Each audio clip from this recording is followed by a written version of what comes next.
سلااوڕێز هاوڕێیان هێژە هیوادارم باش و سەلامەت و تەندروست بن لە هەر شوێنێکیان دنیایان. ئیتر دنیا دەورانە، هەر ڕۆژێک بە شێوازێک دەسوڕێ، بەڵام ئەوەی کە زۆرجی پرسیار و گومانی ئێمەیە ئەوەیە کە ئێمە زوشتی لەبیر دەکەین. یعنی ئێستا ئەوڕۆ ئەوە مەسعود بارزانی دەست لەسەر سینگەلە بۆ کاک مالیکی، ئەو مالیکیە کە پێشتر پێیان دەگۆ دژی کووردە و هەموو ئەوانەی کە دەنجی ناڕەزاییشیان بەرز دەکردەوە پێیان دەگۆ جاشی مالیشی. ئێستا پێمان برێن چێ جاشی مالیکیە؟ یعنی ئەگەر کەمەک بگەڕێنەوە پاش دایمەن عەقڵی خێڵەکی ئاوایە، یعنی ئەوە یەکەم جار نییە و ئاخیر جار نییە کە ئەوانە وا دەکەن. یعنی سەرەتا ئەگەر بگەڕێنەوە دواوە کاتی خۆی پشتیوانی عەلاویان کرد، وتیان عەلاوی دۆستی قەدیمی کووردە. عەلاوی مادەی 58 دەستوری عێراقی لەبار برد، دوای دژی ڕاوەستان وتیان عەلاوی دژی کووردە، پشتیوانی جەعفەریان کرد. ئەو جارێک گوتیان جەعفەری دۆستی قەدیمی کووردە، جەعفەریش مادەی 140 دەستوری لەبار برد. دوای ماوەیەک دژی جەعفەری وەستان، گوتیان دژی کووردە، با پشتیوانی مالیکی بکەین.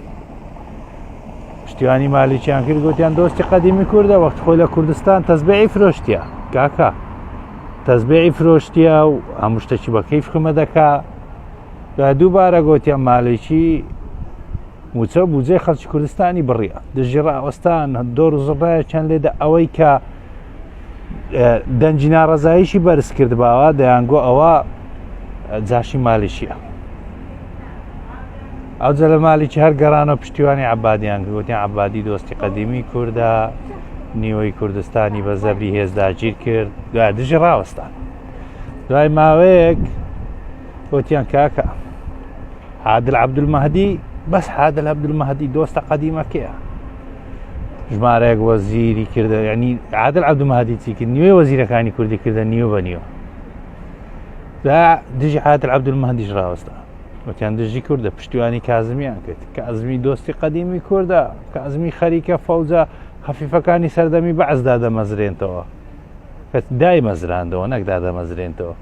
ئیتر ئەوەیە عەقڵی خێڵ، قەت گەشە ناکە هاوڕێیان، هەر لەو شێوازە دەمینێتەوە ئاوایە. یعنی بینە بەرچاوتان ئەوەی کە بارزانی بەڕێوە دەبا عەقڵیەتی خێڵە، قەت تێناگەن، قەت تێناگەن. وە من زیاتر لە کاتان ناگرم، تەنها ئەوەیە ویستم ئەوەتان بەبیر بێنمەوە.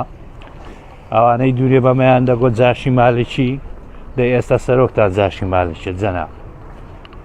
ئەوانەی دوونێ دەیانگۆ مالیکی دژی کووردە، ئەوە ئەو ڕەهاتە هەولێرێ و دەشکەنەوە سەرۆک وەزیران ئیتیفاقی لەگەر دەکەن لە هەڵبژاردن لە بەرەوەی کورسێکتان زیاتر بداتێ، وەزیرێکتان زیاتر بداتێ. ئیتر ئاوایە دنیا. جاش مالیکیەکان سڵاوی گەرم و گوڕتان لێبی، هیوادارم باش بن، هەروم وەختێک قەت خراپ نەبن. وە من زیاتر کاتتان ناگرم، کاتێکی خۆش ماڵاوە.